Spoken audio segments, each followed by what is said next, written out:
In a quiet village surrounded by fields and dusty roads, there lived a man everyone called the wisest person they had ever known. People traveled from distant towns just to ask him questions about life, success, and happiness. Yet there was something strange about him. Whenever people argued, complained, or tried to prove they were right, he said nothing. He simply listened. Many believed he had the answer to every problem, but few understood why the wisest man in the village chose silence over words. The man's name was Kareem. He lived in a small clay house at the edge of the village near an old banyan tree whose branches stretched wide across the sky. Kareem owned very little. A wooden chair, a small table, and a kettle for tea were almost everything in his home. But people didn't visit Kareem for his possessions. They visited him for his wisdom. Farmers came when their crops failed. Merchants came when their businesses struggled. Parents came when their children would not listen. And Kareem welcomed everyone. He would pour them tea, sit calmly, and listen to their stories. Sometimes people spoke for an hour, sometimes two. And when they finished, Kareem would simply nod. Sometimes he gave a short sentence. Sometimes he smiled. And sometimes he remained completely silent. This confused many people. If Kareem was so wise, why didn't he speak more?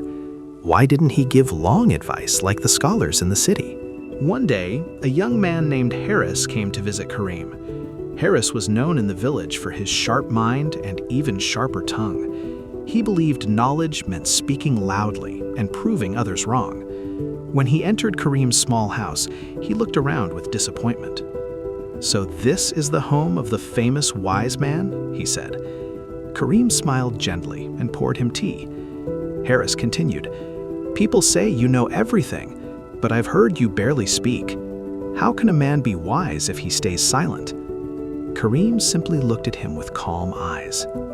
The silence made Harris uncomfortable, so he kept talking. He spoke about politics, about business, about how the village should be run better. He criticized the elders. He criticized the farmers. He criticized the teachers. Nearly an hour passed, and Kareem said nothing. Finally, Harris slammed his hand on the table. "See," he said angrily, "you have no answers. The whole village believes in you for nothing." Kareem calmly lifted his teacup and took a sip. Still, he remained silent. Harris left the house frustrated. Outside, he began telling everyone in the village that Kareem was a fraud. "He just sits there and says nothing," Harris complained.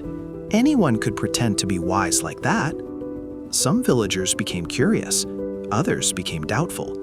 Over the next few days, more people visited Kareem, trying to test him. They asked difficult questions. They challenged him with arguments. They tried to provoke him. But Kareem remained the same. He listened. Sometimes he smiled, and often he stayed silent.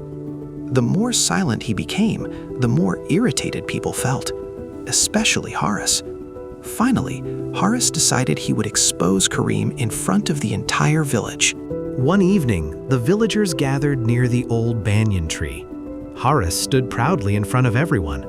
"Kareem," he said loudly, "tonight you must answer my question in front of everyone."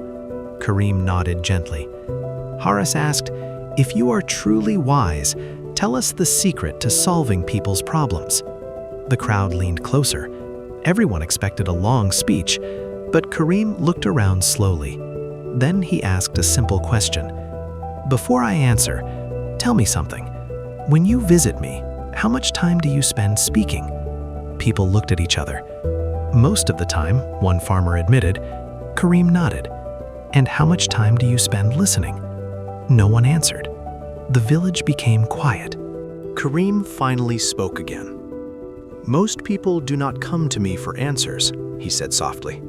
"They come because no one else listens to them." The villagers looked surprised. "When people speak," Kareem continued, "their hearts slowly reveal the truth. Their own words guide them toward their answers." He paused. "If I interrupt them with my opinions, they stop thinking. They stop discovering." Then he smiled gently. "Silence is not the absence of wisdom. It is often the space where wisdom appears. Suddenly, many villagers realized something. Every time they had visited Kareem, they had left feeling lighter, even though he had said very little. Their own thoughts had led them to clarity. Kareem had simply given them the space to find it. Harris stood quietly. For the first time, he had no argument. Kareem looked at him kindly. "Words can solve problems," he said softly, "but listening solves people. Most arguments exist because everyone wants to speak and no one wants to understand." The villagers nodded slowly. They realized that wisdom was not about proving intelligence. It was about patience.